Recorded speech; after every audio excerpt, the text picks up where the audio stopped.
Assalamualaikum warahmatullahi wabarakatuh. Mari sejenak kita bersholawat kepada baginda Nabi Muhammad Shallallahu alaihi wasallam. Allahumma sholli ala Sayyidina Muhammad wa ala alihi Sayyidina Muhammad. Pernahkah kita mendengar kisah nyata tentang seorang tenaga kerja wanita asal Indonesia yang menikah dengan majikannya demi membayar hutang keluarga? Apakah benar semua dilakukan karena terpaksa? Atau ada sisi lain yang belum pernah terungkap? Dan mungkinkah cinta tumbuh dari perjanjian yang awalnya hanya soal uang? Simak baik-baik, karena kisah ini bukan hanya tentang pengorbanan, tapi tentang sebuah janji yang lahir dari keputusasaan dan berakhir dalam takdir yang tak disangka. Langit Riyadh sore itu tampak kemerahan. Angin padang pasir meniup debu halus ke sela-sela jendela masjid tua yang berdiri megah di tepi kota.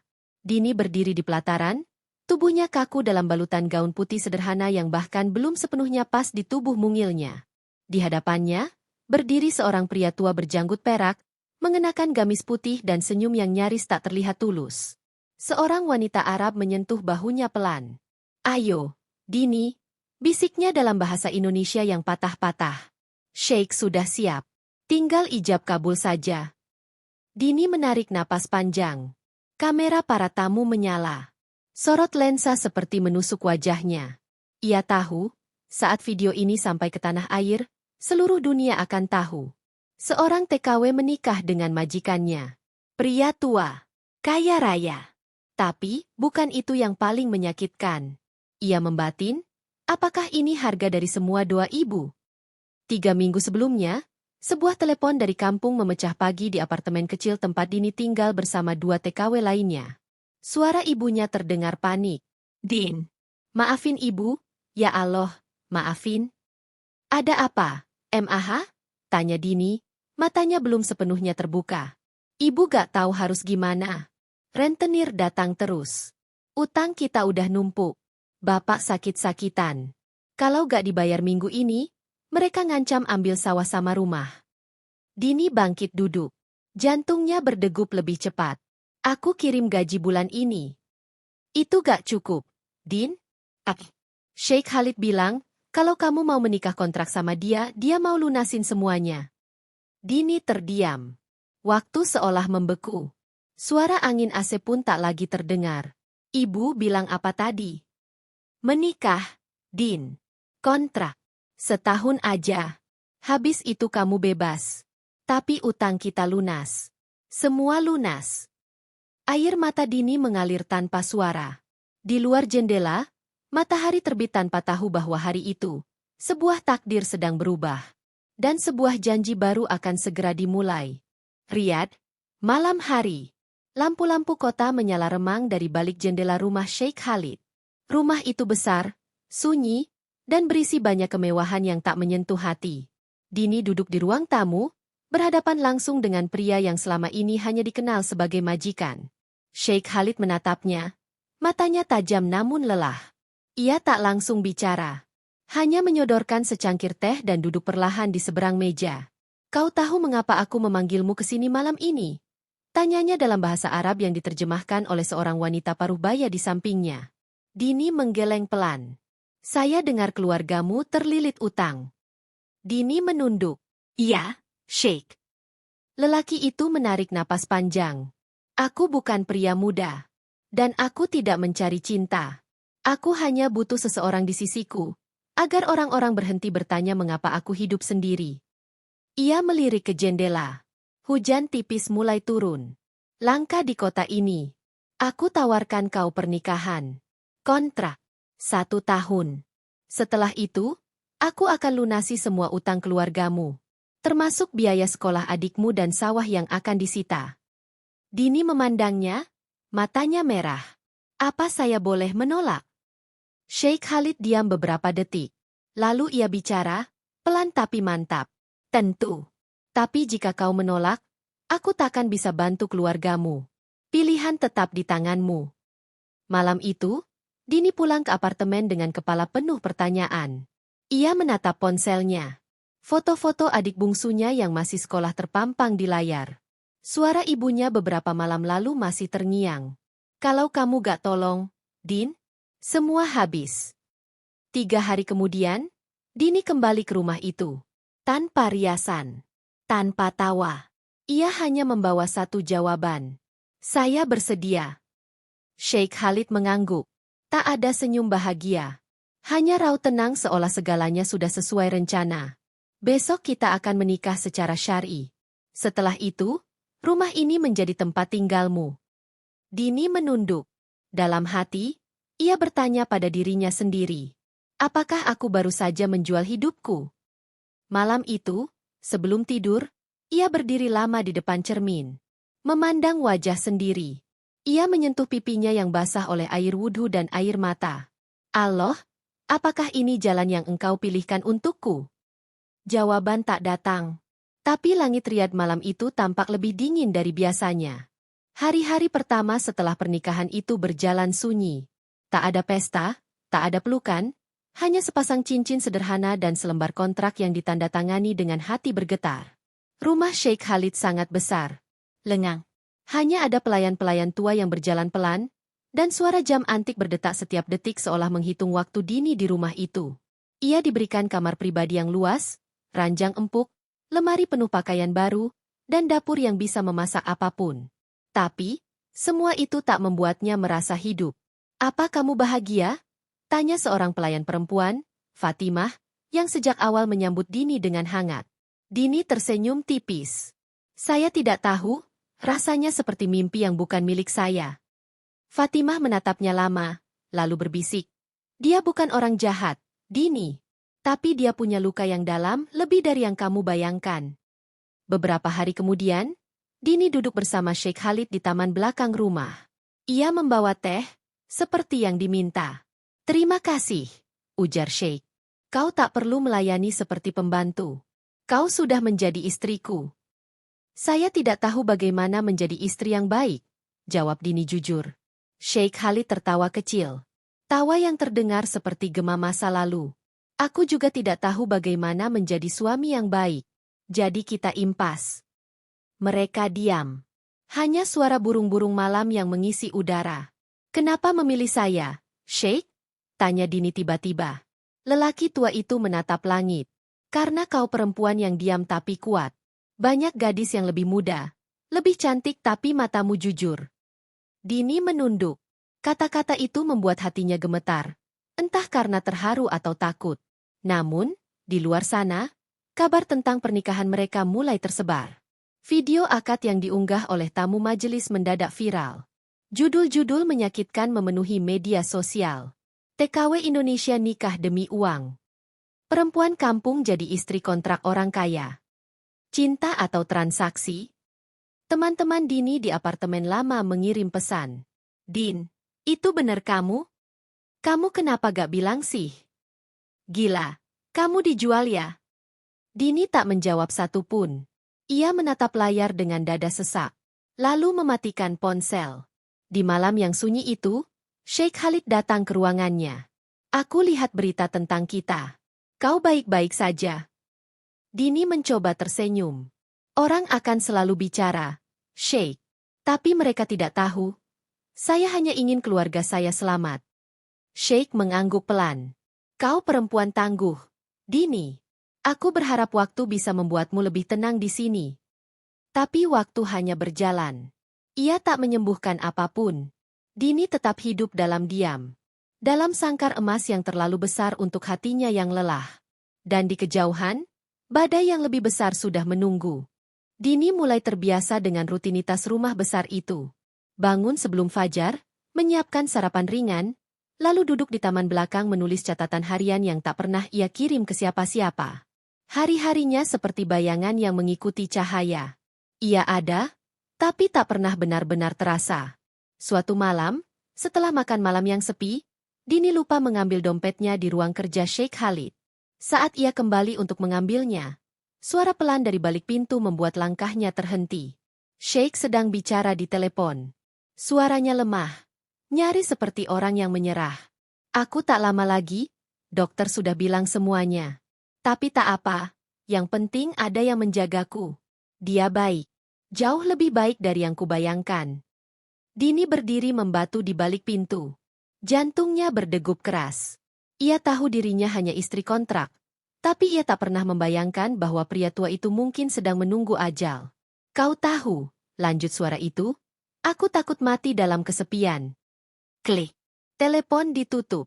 Dini melangkah pelan kembali ke kamarnya. Malam itu, ia tak bisa tidur. Keesokan harinya, ia memberanikan diri duduk berdua dengan Sheikh Khalid di ruang baca. Ia menyusun kata dengan hati-hati. Bolehkah saya bertanya jujur, Sheikh? Lelaki itu mengangguk. Apa benar hidup Sheikh tak lama lagi? Sheikh Khalid tak menjawab langsung. Ia hanya menutup buku di pangkuannya dan memandang jauh ke jendela. Beberapa bulan lalu, aku divonis penyakit jantung parah. Operasi tidak mungkin lagi. Dokter bilang 6 bulan paling lama.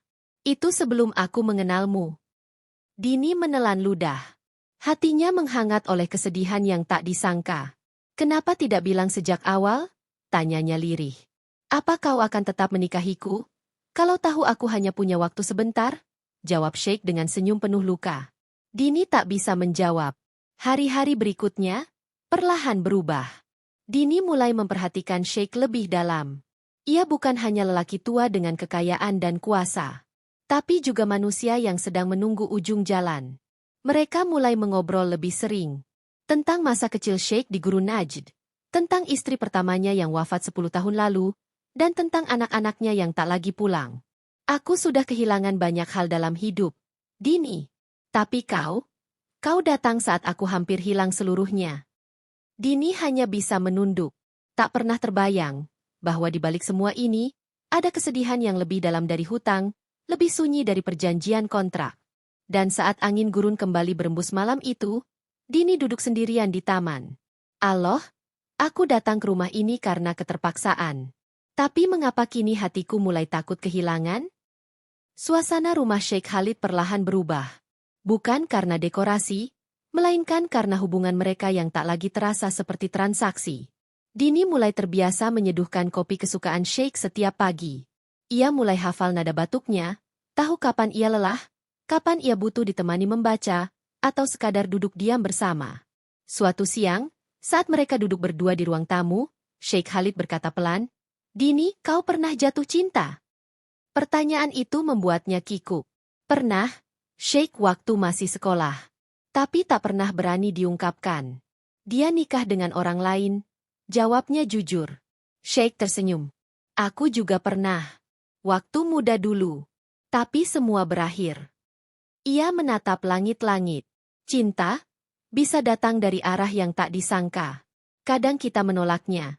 Tapi Allah justru mengizinkannya tumbuh diam-diam. Dini tak menjawab. Tapi hatinya berdesir aneh. Malamnya, Fatimah datang ke kamarnya membawa kabar mengejutkan. Dini, anak-anak Sheikh akan datang akhir pekan ini. Mereka dengar soal pernikahanmu. Dini tercekat. Mereka tahu. Fatimah mengangguk pelan. Dan mereka tidak senang. Hari yang ditunggu pun tiba. 3 pria Arab datang dengan pakaian rapi dan wajah kaku. Mereka adalah anak-anak Sheikh Khalid dari pernikahan terdahulu. Tatapan mereka ke arah Dini, tajam dan tak bersahabat. Ayah, ujar yang tertua dalam bahasa Arab, apa kau serius menikahi pembantumu? Dini ingin menjelaskan, tapi Sheikh mengangkat tangan. Jaga ucapanmu. Dia bukan pembantu. Dia istriku. Dan dia lebih menghormatiku daripada kalian bertiga. Yang kedua menimpali, kau tahu apa yang orang-orang bicarakan? Mereka bilang ini hanya karena kau sudah tua dan butuh perawat. Sheikh Khalid menatap mereka satu persatu, lalu berkata tenang, jika kalian datang hanya untuk mempermalukanku, lebih baik pergi. Setelah mereka pergi dengan kemarahan yang tertahan, Dini mendekat ke Sheikh. Saya minta maaf. Karena saya, keluarga Sheikh marah. Lelaki tua itu menggenggam tangannya pelan. Bukan karena kamu. Mereka marah karena tak bisa menerima kenyataan bahwa aku memilih seseorang yang bukan darah daging mereka untuk mendampingi akhir hidupku. Dini diam. Tangannya gemetar dalam genggaman Sheikh. Malam itu, untuk pertama kalinya, Dini menangis bukan karena terpaksa, tapi karena hatinya telah kalah. Ia tak lagi bisa membedakan antara pernikahan kontrak dan cinta yang tumbuh diam-diam. Allah, jika ini bukan cinta, mengapa rasanya begitu menyakitkan saat harus melepaskannya nanti? Hari-hari terasa lebih cepat berlalu. Sheikh Khalid mulai sering terbaring. Napasnya pendek, wajahnya pucat, dan tubuhnya makin kurus dari hari ke hari. Dokter mulai rutin datang ke rumah, dan Dini tak lagi hanya menjadi istri kontrak. Ia menjadi perawat, sahabat, bahkan pelipur sepi. Suatu malam, setelah memberi obat, Dini duduk di tepi ranjang. Sheikh, kalau nanti saya pulang ke Indonesia, saya akan tetap doakan Sheikh tiap malam. Sheikh Khalid tersenyum lemah. Kalau kau pulang nanti, ambillah sesuatu dari rumah ini. Sebagai kenang-kenangan. Tapi bukan emas, bukan uang, bukan barang, ambil buku ini. Ia menunjuk sebuah buku lusuh di rak. Catatan harian. Dini belum pernah menyentuhnya. Di sana, aku tulis semua. Tentang hidupku. Tentang kau. Tentang doa-doa yang tak pernah aku ucapkan keras-keras. Dini menunduk. Air matanya jatuh tanpa bisa ditahan. Sheikh, kenapa memilih saya? Dari semua perempuan di dunia ini. Lelaki tua itu memejamkan mata, lalu membuka pelan. Karena hanya kau yang tak pernah menatapku sebagai uang, tapi sebagai manusia. Pagi itu, langit Riyadh tampak muram. Para pelayan mondar-mandir dengan wajah cemas. Dini berdiri di sisi ranjang Sheikh, menggenggam tangan keriput yang makin dingin. Sheikh, ini Dini, saya di sini. Sheikh membuka mata, tersenyum samar. Dini, maaf, karena aku memintamu menikah tanpa cinta. Tapi sekarang aku mencintaimu, lebih dari yang bisa aku ucapkan. Dini menunduk, mencium tangannya. Saya pun mencintai Sheikh. Bukan karena janji, tapi karena Allah memilih saya untuk menemani Sheikh sampai akhir. Napasnya tersendat. Lalu hening. Dini menatap wajah yang kini damai dalam diam. Tak ada tangis keras. Hanya air mata yang jatuh perlahan, membasahi tangan yang tak lagi hangat. 3 hari setelah pemakaman, Dini duduk di taman belakang. Ia membuka buku catatan yang diwariskan Sheikh. Di halaman pertama tertulis, "Jika ini takdir, maka aku bersyukur. Karena Allah mempertemukanku dengan seseorang yang membuat akhir hidupku tak lagi sunyi." Halaman demi halaman penuh tulisan tangan. Tentang pertemuan mereka. Tentang kebahagiaan kecil yang tak terlihat dunia. Tentang cinta yang tumbuh pelan tapi nyata. Di halaman terakhir, tertulis satu kalimat.